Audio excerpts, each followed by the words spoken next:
Hello friends, welcome to Tamil and Raj. So இப்போது நம்ம வந்து செகண்ட் பார்ட் வீடியோ பார்க்க போகிறோம், சரிங்களா? So nature of Indian economy அப்படின்னு சொல்லக்கூடிய தலைப்பில் ரெண்டாவது பார்ட் வீடியோ பார்க்க போகிறோம். ஃபஸ்ட் பார்ட் வீடியோக்கான லிங்க் நான் அந்த வீடியோக்கு கீழே டிஸ்கிரிப்ஷனில் கொடுத்துருக்கேன், அதை கிளிக் பண்ணி ஃபஸ்ட் பார்ட் பார்த்துக்கோங்க.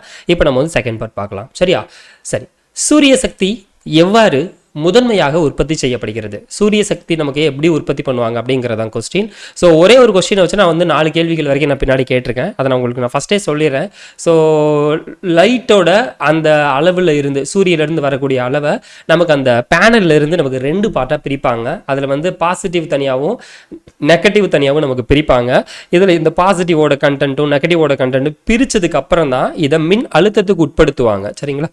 மின் அழுத்தம்னா நமக்கு வந்து வோல்டேஜ் அப்படின்னு சொல்லுவோம்ல, ஸோ அந்த மாதிரி. ஸோ லைட்டு ப்ளஸ்ஸு இந்த வோல்டேஜ், ஸோ ஒளி மின் அழுத்தம் அப்படிங்கிறது தான் மெயினான விஷயம்.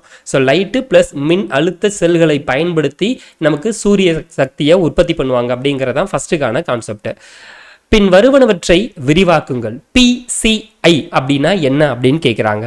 P அப்படிங்கிறது பெர் கேபிட்டா இன்கம், சிங்கிறது கேபிட்டா, ஐங்கிறது இன்கம், பெர் கேபிட்டா இன்கம் அப்படின்னு சொல்லுவாங்க, சரிங்களா? ஸோ பெர் கேபிட்டா இன்கம்னா என்னன்னா தனிநபர் வருமானம். தனிநபர் வருமானத்தை எப்படி கணக்கிடலாம் அப்படின்னு பார்த்தோன்னா, நாட்டோடைய மொத்த தேசிய உற்பத்தி இருக்குல்ல, அதோடைய அமௌண்ட் எவ்வளோ அப்படின்னு சொல்லிட்டோம், டிவைடட் பை மொத்த மக்கள் தொகை, பாப்புலேஷனுடைய கவுண்டே நம்ம வந்து வகுத்தோன்னா கிடைச்சிடும். உதாரணத்துக்கு 1000 ரூபாய் நாட்டோட மொத்த மக்கள் ரூபா அப்படிங்கிறதா நாட்டோட மொத்த வருமானம்னு வச்சுப்போம். மக்கள் வந்து 1000 பேர் இருக்காங்க அப்படின்னா ஒரு நபருக்கும் 1 ரூபான்னு வருதா, இந்த 1 ரூபாய் அப்படிங்கிறது தான் தனிநபர் வருமானம் அப்படின்னு சொல்லுவாங்க, சரிங்களா? பட் இதுல இருந்து ஒரு பெரிய ஒரு நெகட்டிவான ஒரு விஷயம் இருக்கு. உதாரணத்துக்கு இந்த 1000 ரூபாயை உதாரணத்துக்கு 2 பேர் மட்டும் 500 ரூபாய் சம்பாரிச்சிருக்கான்னு வச்சுப்போம், சரிங்களா? ஒருத்தர் 500 ரூபாயும் ரெண்டாவது ஆள் இன்னொரு 500 ரூபாய் சம்பாரிச்சிருக்கான்னா மொத்தம் 1000 ரூபாய் அமௌண்ட் ஆயிடுச்சு. இதான் மொத்த வருமானம். மீதி கூடிய 998 பேர் 1 ரூபாய் கூட சம்பாதிக்கல அப்படின்ற பட்சத்துக்கு இருக்கும்போது இந்த 1000 ரூபாயில இருந்து இவன் 1 ரூபாய் கூட சம்பாதிக்கவே இல்லை, ஆனா 1 ரூபாய் சம்பாதிச்சான்னு கணக்கு வந்துருதா?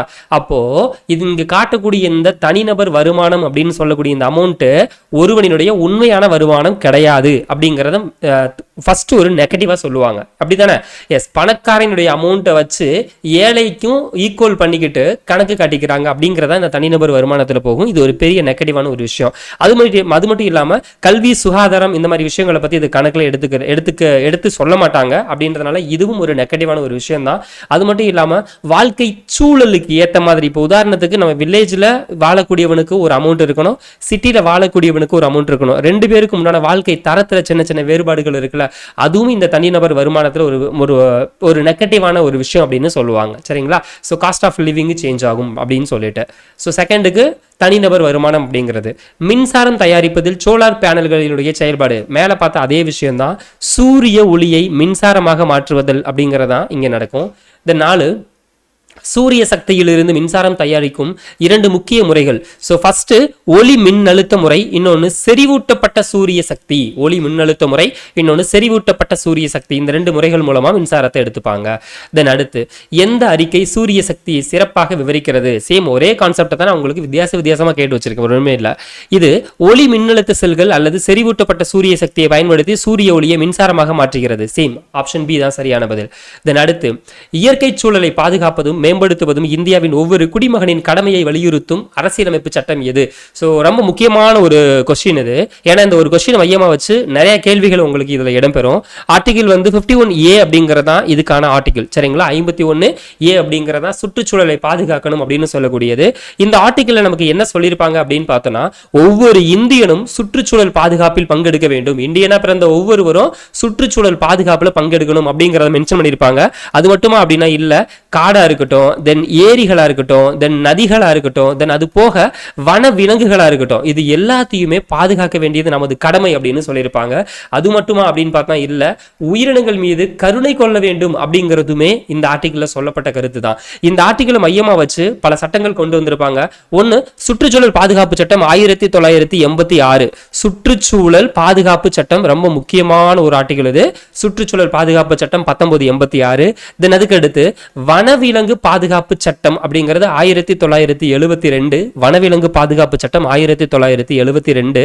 தென் அது போக காடு பாதுகாப்பு சட்டம். காடு பாதுகாப்பு சட்டம் அப்படிங்கிறது 1980. இந்த 3 வருஷமும் ரொம்ப முக்கியம். அது போக இந்த ஆர்டிகிளும் நமக்கு வந்து ரொம்ப முக்கியம். இது வந்து எப்பவுமே மறந்துடக்கூடாது, சரிங்களா?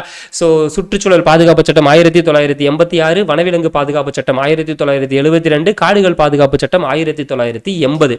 இதை எப்பவுமே மறக்கக்கூடாது.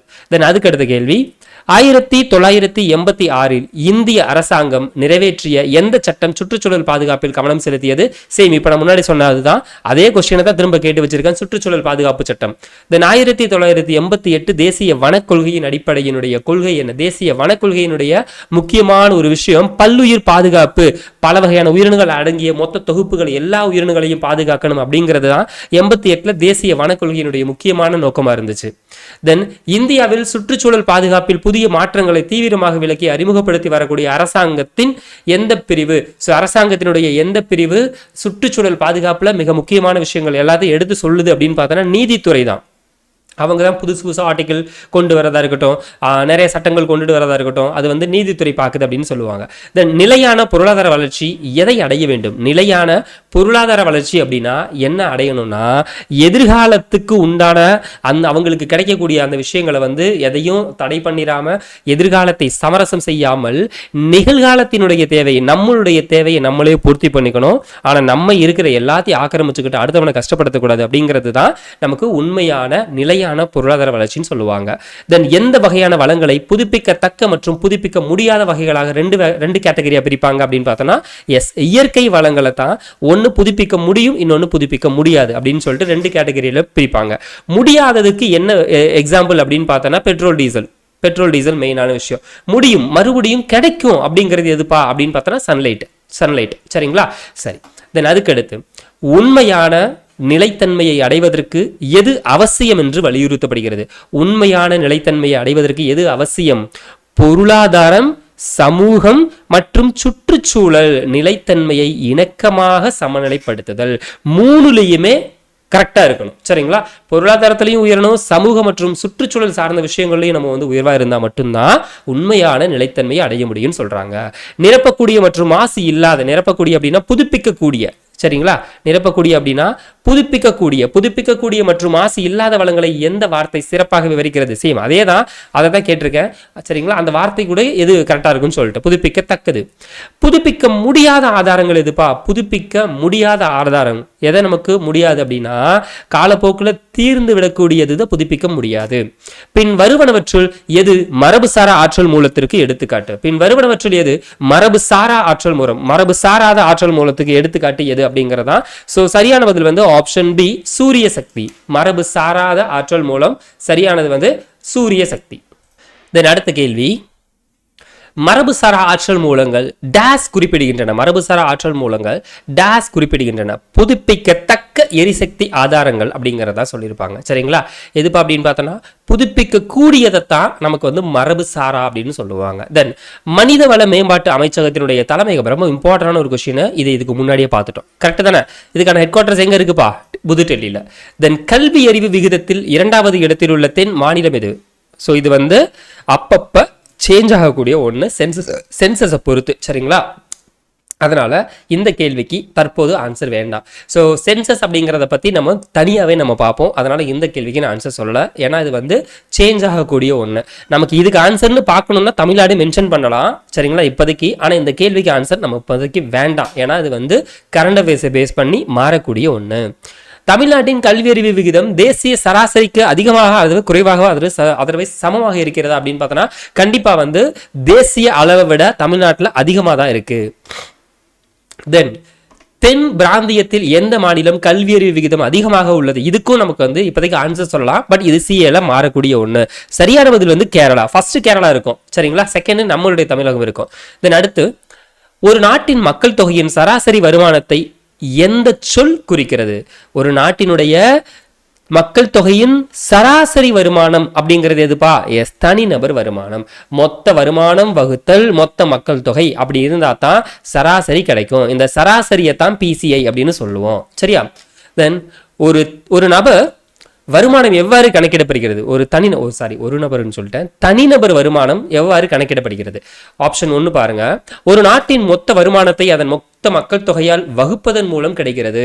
எஸ் பார்த்தோன்னா ஃபர்ஸ்ட் தெரிஞ்சு வச்சுல, ஆமா தானே உண்மை. பார்த்தோன்னா ஃபர்ஸ்டே சொல்லியாச்சு, மொத்த மக்கள் தொகையை எதை வச்சு நமக்கு வகுக்கணும் அப்படின்னு பார்த்தோம் அப்படின்னா, ஃபர்ஸ்ட் நமக்கு மொத்த மக்கள் தொகையில் மொத்த வருமானத்தை மக்கள் தொகையால் வகுத்தோம்னா நமக்கு தனிநபர் வருமானம் கிடைக்கும். ஒரே தான், அது வித்தியாசம் மாற்றி கேட்பாங்க. பின் வருவனவற்றுள் எது புதுப்பிக்கத்தக்க வளமாக கருதப்படுகிறது? சேம் அதே தான். இதில் நமக்கு எது அப்படின்னு பார்த்தோன்னா, காற்றாலை ஆற்றல் வந்து புதுப்பிக்கத்தக்கது. டீசல் அழிஞ்சு போகும், கண்ணாடியிலிருந்து கிடையாது, உலோகத்திலிருந்து கிடையாது. சரிங்களா?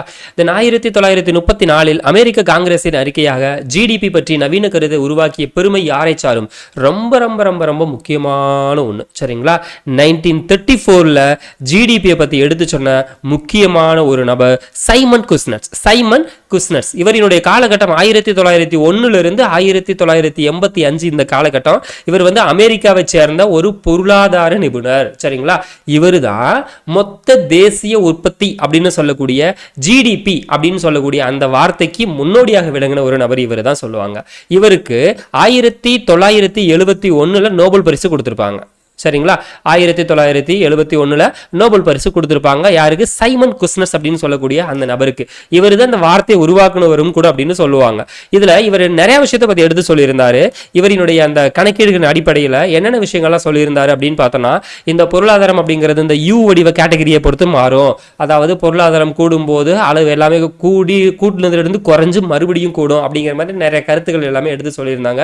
அது மட்டும் இல்லாம இந்த சமத்துவம் சார்ந்த விஷயங்கள்ல பொருளாதார வளர்ச்சி அடையும் போது சமூக பொருளாதார வளர்ச்சிகள் எந்த மாதிரி சமூகத்தில் மாறும் அப்படிங்கிற மாதிரி ஒரு நிறைய கருத்துக்களை வந்து எடுத்து சொல்லியிருப்பார் இவரினுடைய அந்த குறிப்புகளில். சரிங்களா? அதனால அந்த குறிப்புகளுக்கு அந்த புத்தகத்துக்கு உண்டான பரிசு தான் 1971 நோபல் பரிசா நமக்கு கொடுத்திருப்பாங்க. நம்ம தெரிஞ்சுக்க வேண்டியது ஜிடிபி அப்படிங்கிறத உருவாக்கின ஒரு வார்த்தையை உருவாக்கின ஒரு முக்கியமான ஒரு நபர் தான் இந்த சைமன் குஸ்னட்ஸ் அப்படிங்கிறத மட்டும் தெரிஞ்சுக்கோங்க. குஸ்னட்ஸ் வளைவுன்னு கூட ஒன்று சொல்லுவாங்கப்பா. அதான் அந்த யூ வடிவ வளைவு. பொருளாதாரத்தில் குஸ்னட்ஸ் வளைவு எவ்வாறு இருந்ததுன்னா யூ வடிவ கேட்டகரி அப்படின்னு சொல்லுவாங்க. சரிங்களா? அது என்ன சொல்லியிருப்பாங்க தெரியுங்களா? பொருளாதார வளர்ச்சி அதிகரிக்கும் போது நல்லா யோசிச்சுக்கோங்க. பொருளாதார வளர்ச்சி அதிகரிக்கும் போது வருமானமானது முதலில் அதிகரித்து பின்னர் குறையும் அப்படிங்கிறத மென்ஷன் பண்ணியிருப்பார். சரிங்களா? பொருளாதார வளர்ச்சி அதிகரிக்கும் போது வருமானம் முதலில் அதிகரித்து பின்னர் குறையும். இப்படி சொல்லக்கூடிய இந்த கருத்து தான் குஸ்னட்ஸ் வளைவு கருத்து அப்படின்னு சொல்லுவாங்க. சரிங்களா? அதை ஒரு கருத்தாவும் சொல்லியிருப்பார். தென் அடுத்து மத்திய புள்ளியியல் அமைப்பு CSO அதன் செயல்முறைகளின் ஒரு பகுதியாக ஆண்டுதோறும் என்ன வகையான கணக்கெடுப்பு நடத்துகிறது? ஸோ பொதுவாக இந்த புள்ளியியல் அமைப்பில் பலவிதமான கருத்துகள் வந்து வெளிவிடும். சரிங்களா? அது என்னென்ன கருத்துகள் அப்படின்னு சொல்றேன். கருத்துக்களை விட என்னென்ன பணிகள் அப்படிங்கிறத ஃபர்ஸ்ட் சொல்லிடுறேன். அதுக்கடுத்து இதுக்கான ஆன்சரை சொல்றேன். ஒன்று ஜிடிபி மொத்த உள்நாட்டு உற்பத்தியினுடைய கணக்கீடு அப்படிங்கிறது இந்த மத்திய புள்ளியியல் அமைப்பினுடைய ஒரு முக்கியமான பணி. சரிங்களா? ரெண்டாவது தேசிய வருமானம் மற்றும் வளர்ச்சி தரவுகள். தேசிய வருமானம்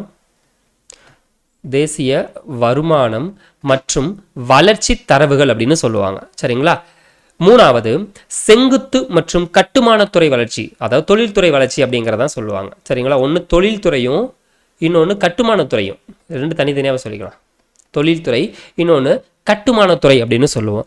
இதையும் தாண்டி உள்நாட்டு மற்றும் வெளிநாட்டு வர்த்தகம் சார்ந்த டேட்டாஸ் அது உள்நாடாக இருக்கட்டும் தென் வெளிநாடுகளாக இருக்கட்டும், இந்த முக்கியமான பணிகளை செய்யக்கூடியது தான் இந்த மத்திய புள்ளியியல் அமைப்பு அப்படின்னு சொல்லுவாங்க. சரிங்களா?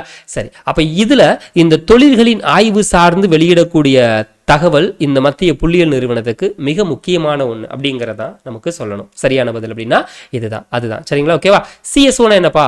சென்ட்ரல் ஸ்டாட்டிஸ்டிக்கல் ஆர்கனைசேஷன் அப்படின்னு சொல்லுவாங்க. சென்ட்ரல் ஸ்டாட்டிஸ்டிக்கல் ஆர்கனைசேஷன் அப்படிங்கிறதா CSO அப்படின்றதுக்கு உண்டான டெஃபினிஷன். சரிங்களா? சரி, இது போக இன்னும் சில அறிக்கைகள்லாம் வெளியிடுவாங்களாம். தேசிய வருமான கணக்கீடு, நேஷனல் இன்கம் அக்கௌண்டிங், தென் உயர்நிலை குறியீடு, கன்சியூமர் பிரைஸ் இண்டெக்ஸ் CPI அப்படின்னு சொல்லக்கூடியது வெளியிடக்கூடியது தான். தென் தொழில் உற்பத்தி குறியீடு, இண்டெக்ஸ் ஆஃப் இண்டஸ்ட்ரியல் ப்ரொடக்ஷன் அப்படின்னு சொல்லுவாங்க, IIP அப்படின்னு சொல்லுவாங்க. மக்கள் தொகை கணக்கீடு, பாப்புலேஷன் அப்படிங்கிறதுமே இவங்க வந்து கணக்கீடு பற்றி வெளியிடக்கூடிய வேலைகளும் இவங்களுக்கு இருக்கு. இதுல முக்கியமான ஒரு விஷயம் CSO மற்றும் NSSO அப்படிங்கிறது. NSSO என்னன்னா நேஷனல் சாம்பிள் சர்வே ஆஃபீஸ் அப்படின்னு சொல்லுவோம். இது ரெண்டையும் இணைச்சு இப்ப NSO மாத்திருக்காங்க. சரிங்களா? ஸோ என்னன்னு பார்த்துக்கோங்க. இங்கே சொல்லக்கூடிய இந்த சிஎஸ்ஓ அப்படின்னு சொல்கிறாங்கல்ல, இந்த சென்ட்ரல் ஸ்டாட்டிஸ்டிக்கல் ஆர்கனைசேஷன் அப்படின்னு சொல்லக்கூடிய அமைப்பும் என்எஸ்எஸ்ஓ அப்படின்னு சொல்லுவாங்க. NSSO national sample survey office. National, note பண்ணிக்கோங்க, ரொம்ப important, national sample survey office. சரிங்களா? ஸோ இந்த என்எஸ்எஸ்ஓவும் சிஎஸ்எஸ்ஓவும் ரெண்டு இணைச்சு இப்போ என்எஸ்ஓ அப்படின்னு சொல்கிறாங்க. என்எஸ்ஓ அப்படின்னா என்னென்னா நேஷனல் ஸ்டாட்டிஸ்டிக்கல் ஆஃபீஸ் அப்படின்னு சொல்லுவாங்க. சரிங்களா? ஸோ இது எல்லாமே இவங்களுடைய முக்கியமான பணிகளாக இருக்குது. ஓகேவா? தென் மத்திய புள்ளியியல் அமைப்பு சிஎஸ்ஓ அதன் செயல்முறைகளின் ஒரு பகுதியாக எந்த குறியீடு தொகுக்கப்பட்டுள்ளது? இவங்க என்னென்ன குறியீடுகளை தொகுத்திருக்காங்க அப்படிங்கிறதான் அடுத்த கேள்வி. ஸோ இதில் ஃபஸ்ட்டு சிபிஐ அப்படிங்கிறது இவங்களுடைய முக்கியமான குறியீடு. இப்போ நான் சொல்லியிருந்தேன்ல, உயர்நிலை குறியீடு, கன்சியூமர் பிரைஸ் இண்டெக்ஸ் அப்படின்னு சொல்லுவோம்ல, சிபிஐ அப்படின்னு சொல்லுவாங்கல்ல, அதுதான் நுகர்வோர் விலை குறியீடு அப்படின்னு சொல்லுவாங்க. ஜிடிபிக்கு அவங்க கருத்துக்களை வெளியிட முடியும், அட்டவணையை வெளியிடலை. சரிங்களா? ஜிடிபிக்கு கருத்துக்களை வெளியிட முடியும், அட்டவணையை வெளியிடலை. நுகர்வோருக்கு நம்பிக்கை குறியீடு எடுத்து சொல்லலை, விலை குறியீடு தான் சொல்கிறாங்க. உற்பத்தியாளருக்கு எதுவும் எடுத்து சொல்லலை. சரிங்களா? ஸோ அப்படிங்கிறத மையமாக வச்சு ஆப்ஷன் சி அப்படிங்கிறதா சரியான பதில். ஸோ இண்டெக்ஸ் அப்படிங்கிற அட்டவணை வெளியீடு அப்படிங்கிறது வேற, அதுக்கான தரவுகள் மற்ற சில கருத்துக்களை எடுத்து சொல்கிறது வேற. ஓகேவா? அதனால தான் உங்களுக்கு அடுத்தடுத்த கேள்விகள் அது இருக்குது. தென் விவசாய நடவடிக்கைகள் மற்றும் அது தொடர்புடைய செயல்பாடுகளை உள்ளடக்கியதன் எந்த துறை முதன்மை துறை? எஸ், முதன்மை துறை தான். இதை கொஞ்சம் அப்படியே கன்ஃபியூஸ் பண்ணுற மாதிரி கேட்டு சொல்கிறதா? சரிங்களா? எஸ், முதன்மை துறை தான்ப்பா, வேற ஒன்றும் கிடையாது. விவசாயத்துறை சார்ந்து இருக்குது. எந்த துறைனா முதன்மை துறை.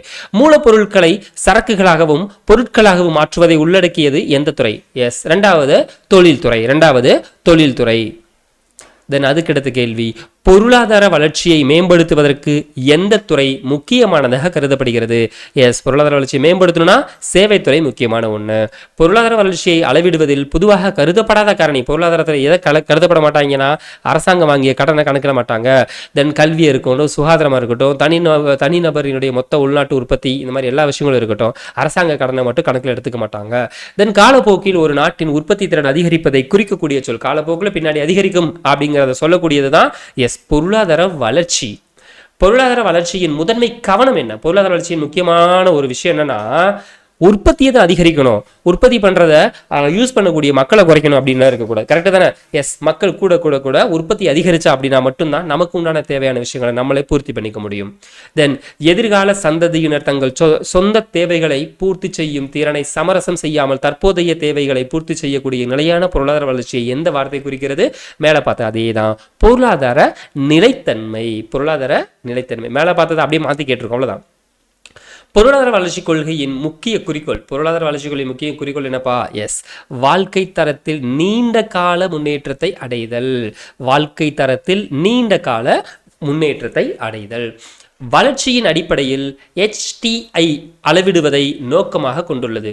வளர்ச்சியினுடைய அடிப்படையில் HTI பொருளாதார மற்றும் சமூக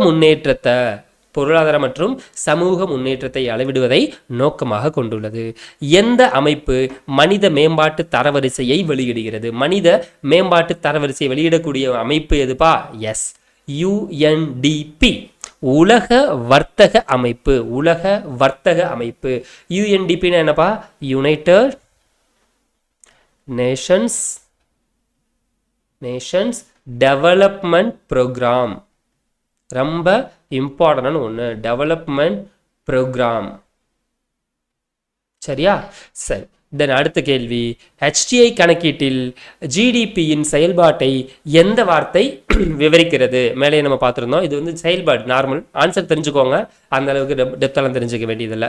தென் UNDP வெளியிட்ட சமீபத்திய மனித மேம்பாட்டு தரவரிசையில் இந்தியா எத்தனாவது இடத்தை பிடித்துள்ளது? இது கரண்ட் அஃபேர்ஸ், அதனால் இப்போதைக்கு ஸ்கிப் பண்ணிடுவோம், வேண்டாம். தென் அடுத்த கேள்வி, ஒரு நாட்டின் வளர்ச்சியை பற்றி HTI எதை குறிக்கிறது? எதையும் நம்ம முன்னாடி பார்த்துட்டோம், அப்படியே ஸ்கிப் பண்ணிட்டு அடுத்து போகலாம். தென் எஸ், இது ரொம்ப முக்கியமான ஒன்றுப்பா. HTI வாழ்க்கை தரம் எவ்வாறு அளவிடப்படுகிறது? வாழ்க்கை தரம் வந்து வாங்கும் சக்தி சமநிலையின் மூலமாக அளவிடப்படுகிறது.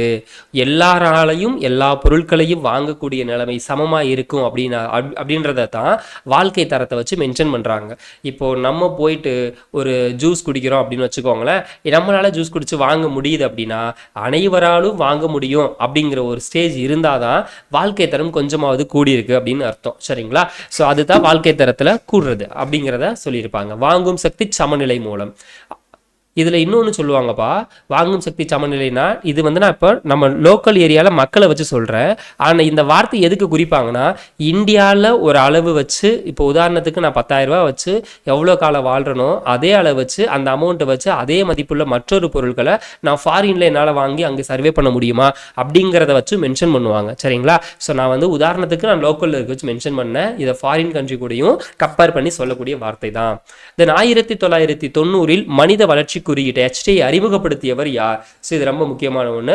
அதை மையமாக வச்சு இந்த HTI சார்ந்த விஷயங்களை பற்றி பார்க்கலாமா? சரி, இதுக்கு மேலே இந்த HTI பற்றி இன்னொரு சில விஷயங்கள் பார்க்கலாம்.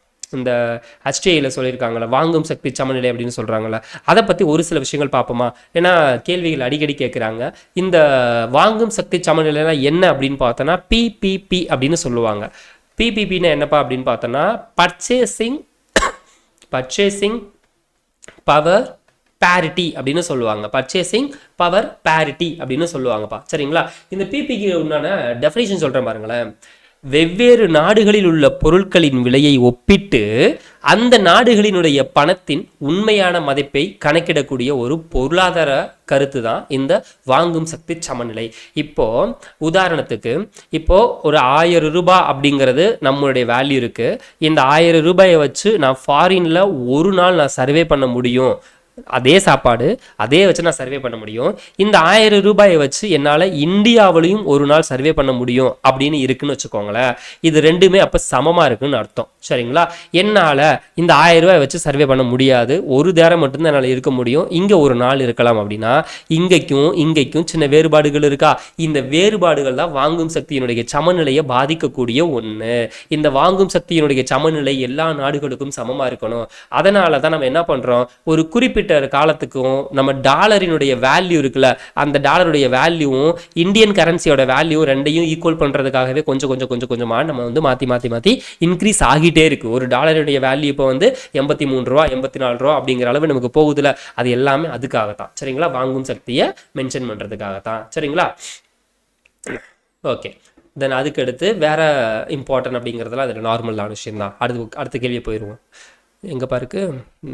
எஸ், 1990 மனித வளர்ச்சி குறியீட்டை HTI ஹியூமன் டெவலப்மெண்ட் இண்டெக்ஸ் அறிமுகப்படுத்தியவர் யார்? முக்கியமான ஒரு நபர். எஸ், யாருப்பா? மக்பூப் உல் ஹக் அப்படின்னு சொல்லக்கூடிய நபர் தான். இவர் எந்த நாட்டை சார்ந்தவர் அப்படின்னா பாகிஸ்தான் நாட்டை சார்ந்தவர். 1990. சரிங்களா? ஆஃப்டர் இண்டிபெண்டன்ட்டுக்கு அப்புறம் பாகிஸ்தான் நாட்டை சார்ந்த ஒரு முக்கியமான ஒரு நபர், பொருளாதார நிபுணர் அப்படின்னு மென்ஷன் பண்ணுவாங்க. இவர் தான் இந்த ஹியூமன் டெவலப்மெண்ட் இண்டெக்ஸ் அப்படிங்கிறத வெளியிட்டார். இந்த ஹியூமன் டெவலப்மெண்ட் இண்டெக்ஸில் என்னப்பா இருக்குது அப்படின்னு பார்த்தோன்னா, நீங்கள் பணக்கார நாடுகள் எல்லாமே நீங்கள் என்ன பண்ணுறீங்கன்னா, நம்ம இந்தியா மாதிரி ஆளுகள்லாம் நான் வந்து இவ்வளோ அமௌண்ட்டு மொத்தம் நான் உள்நாட்டு உற்பத்தி இருக்குது, நாங்கள் இவ்வளோ பெரிய பணக்கார நாடுகள் அப்படின்ற மாதிரி பகுமானம் காட்டிக்கிறீங்க. ஆனால் உள்ள வாழக்கூடிய மக்கள் நல்லா இருக்கானா, அவனுக்கு தேவையான கல்வி கிடைக்குதா, தென் அவனுக்கு தேவையான மருத்துவ வசதி கிடைக்குதா, தென் அவனுக்கு தேவையான இந்த சமூக சமய வேறுபாடுகளில் அந்த வித்தியாசம் இல்லாமல் நல்லா இருக்கானா அப்படிங்கிற மாதிரி எல்லாமே இருக்கணும். இது இருந்தால் தான் மக்களும் நல்லா இருக்கான், அப்போ தான் அது வந்து ஒரு மேம்பாடு அப்படின்னு சொல்ல முடியும் அப்படின்றது மாதிரி எடுத்து சில கருத்துக்களை எடுத்து சொல்லியிருந்தார். அதுதான் இந்த மனித மேம்பாட்டு குறியீடு அப்படின்னு சொல்லுவாங்க. சரிங்களா?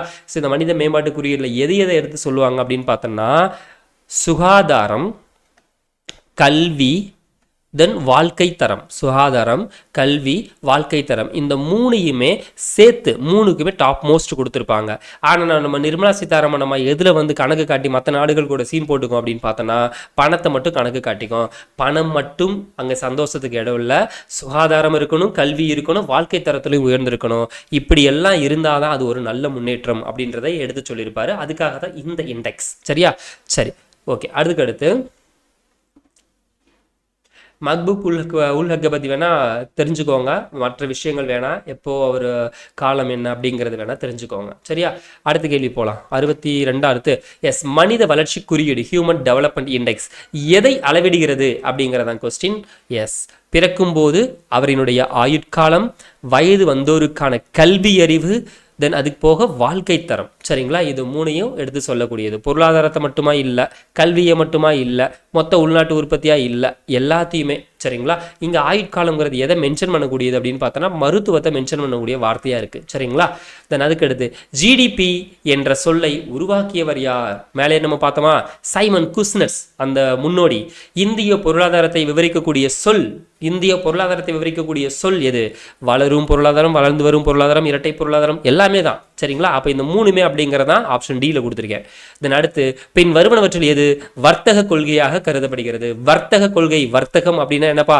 எஸ், இம்போர்ட் எக்ஸ்போர்ட், ஏற்றுமதி மற்றும் இறக்குமதி கொள்கை தான் வர்த்தக கொள்கை அப்படின்னு சொல்லுவோம். பிறக்கும்போது இந்தியாவின் ஆயுட்காலம் இது தப்பு, விட்டுருங்க. ஏன்னா 2020 மையமாச்சு நான் கேட்டிருக்கேன், கரண்ட் அஃபேர்ஸில் பார்த்துக்கலாம். தென் இறுதி பொருளின் மதிப்பை மதிப்பிடுவதற்கு ஒவ்வொரு இடைநிலை பொருளும் சேர்த்த மதிப்பை எந்த அணுகுமுறையில் சேர்க்கப்படுகிறது? எஸ், மதிப்பு கூட்டப்பட்ட அணுகுமுறையின் மூலமாக சேர்க்கப்பட்டு நமக்கு உதாரணத்துக்கு ஒரு டீ குடிக்கிறோம் அப்படின்னு பார்த்தோம்னா டீயோட காஸ்ட்டை தான் கணக்கில் கொள்ளணும். டீக்கு உள்ளே இருக்கக்கூடிய பால் தனியாக, அதுக்குள்ளே இருக்கக்கூடிய சுகர் தனியாக, அதுக்குள்ள உள்ள டிகாக்ஷன் தனியாக, அதுக்குள்ளே ஊற்றின தண்ணி தனியாக, அதுக்கு உள்ள மாஸ்டருக்கு போட்டது, இதெல்லாம் சேர்த்து மறுபடியும் டீயும் சேர்த்தமாக்கும் அமௌண்ட்டு வேரி ஆயிரும். அப்படின்றதுனால இது எல்லாம் மதிப்பு கூட்டி டீயோட காஸ்ட்டில் மொத்தமாக ஏற்றிப்பாங்க, அதுதான் சொல்லியிருப்பாங்க. தென் பின் வருமானது ஜிடிபியின் அங்கம் அல்ல. எது ஜிடிபியில் சேராதுன்னா நம்ம வச்சிருக்கக்கூடிய சேவிங்ஸ் சேராது, நுகர்வு, முதலீடு, அரசு செலவு இது எல்லாமே சேரும், சேமிப்பு மட்டும் சேராது. பின் வருமானவற்றில் எது ஒரு நுகர்வோர் பொருள் அல்லது இறுதி பொருள் என்று வரையறுக்கப்படுகிறது? நுகர்வோர் அல்லது இறுதி பொருள் அப்படின்னா தற்போதைய தேவைகள் அல்லது தேவைகளை பூர்த்தி செய்வதற்காக நுகர்வோரால் உற்பத்தி செய்யப்படக்கூடிய அல்லது நுகரப்படக்கூடிய ஒரு பண்டத்தை தான் நமக்கு நுகர்வோர் பொருள் அப்படின்னு சொல்றாங்க. தென் ஜிடிபி வளர்ச்சியில் பின் வருவனவற்றில் எது உண்மை? எது உண்மை? ஃபர்ஸ்ட் ஆப்ஷன், உயர்ந்த ஜிடிபி வளர்ச்சி எப்போதும் ஆரோக்கியமான பொருளாதாரத்தை குறிக்கும். உயர்ந்த ஜிடிபிங்கிறது ஆரோக்கியமான பொருளாதாரத்தை குறிக்குமா எப்பவுமே. குறைந்த ஜிடிபி வளர்ச்சி எப்போதும் பலவீனமான பொருளாதாரத்தை குறிக்கும். ஜிடிபி வளர்ச்சியை மற்ற பொருளாதார குறிகாட்டிகளுடன் சேர்த்து பார்க்க வேண்டும், மற்றவங்க கூட கம்பேர் பண்ணி பார்க்கணும். ஜிடிபி வளர்ச்சி வெளிப்புற காரணிகளால் பாதிக்கப்படாது அப்படின்னு சொல்றாங்க. எஸ், ஜிடிபியை பற்றி நீ கூட்டிகிட்டே போறனா மற்றவங்க கூட எப்படி கூட்டிகிட்டு போற அப்படிங்கிறத மாதிரி மையமாக வச்சு தான் நீ பார்க்கணும். ஆப்ஷன் 3 அப்படிங்கிறது மட்டும்தான் சரி. ஜிடிபி வளர்ச்சியை மற்ற பொருளாதாரம், இப்போ நான் இப்போ ஒரு 10% கூட்டிட்டேன் அப்படின்னு கணக்கில் சீன் போடக்கூடாது. மற்ற நாடுகள் கூட நீ கம்பேர் பண்ணி பார்க்கும்போது என்ன ரேஞ்சில் கூடியிருக்க அப்படிங்கிறத வச்சு தான் நீ சொல்லணும். மற்ற நாடு, ஒரு நாடு 50% கூடியிருக்கு, நீ நான் ஒரு 10% கூடியிருக்க அப்படிங்கிறத வச்சுக்கிட்டு இந்த நாடு கூட கம்பேர் பண்ணி பார்த்தா தான் தெரியும் நீ கூடுனது 10 தான், நான் 10 கூட்டிட்டே எனக்கு பெருசு அப்படிங்கிறதெல்லாம் கணக்கில் வச்சுக்க கூடாதுன்னு சொல்றாங்க. தென் எந்த காரணி ஜிடிபி வளர்ச்சியை மெதுவாக பாதிக்காது அப்படின்னு பார்த்தோம்னா பணவீக்கம் அப்படின்னு சொல்லக்கூடிய காரணி பாதிக்காது. பணவீக்கம் அப்படிங்கிற காரணி பாதிக்காது. பணவீக்கம்னா என்னப்பா? பணத்துக்கு வேல்யூ இருக்காது, அதிகமான காசை கொடுத்து கம்மியான பொருளை வாங்கிட்டு போற மாதிரி இருக்கும். பணத்துக்கு வேல்யூ இல்லாமல் இருக்கிறது தான் பணவீக்கம். சரியா, சரி, ஓகே, அவ்வளவுதான். இந்த செகண்ட் பார்ட்ல நம்ம பார்க்க இருக்கக்கூடிய தலைப்பு இவ்வளவுதான். மொத்தம் 70 கேள்விகள் தான். இப்போ இதோட கண்டினியூஸா நம்ம எக்கனாமிக்ஸ்ல அடுத்த வீடியோவில் இதுக்கு அடுத்தக்கூடிய டாபிக்ஸ் நம்ம பார்க்கலாம். ஸோ இது மாதிரி அடுத்தடுத்த டாபிக்ஸ் எல்லாமே கரெக்டாக உங்களை சேரணும் அப்படின்னா மறக்காம நம்ம சேனலை சப்ஸ்கிரைப் பண்றது மட்டும் இல்லாமல் பக்கத்தில் பெல் ஐகான் இருக்கும், அதையும் சேர்த்து பிரஸ் பண்ணிக்கோங்க. உங்களுடைய நண்பர்களுக்கு மறக்காம பகிர்ந்துக்கோங்க. அடுத்தடுத்த வீடியோவில் சில முக்கியமான கண்டென்ட்டோட உங்களை நாங்கள் மீட் பண்றோம். Thank you to all.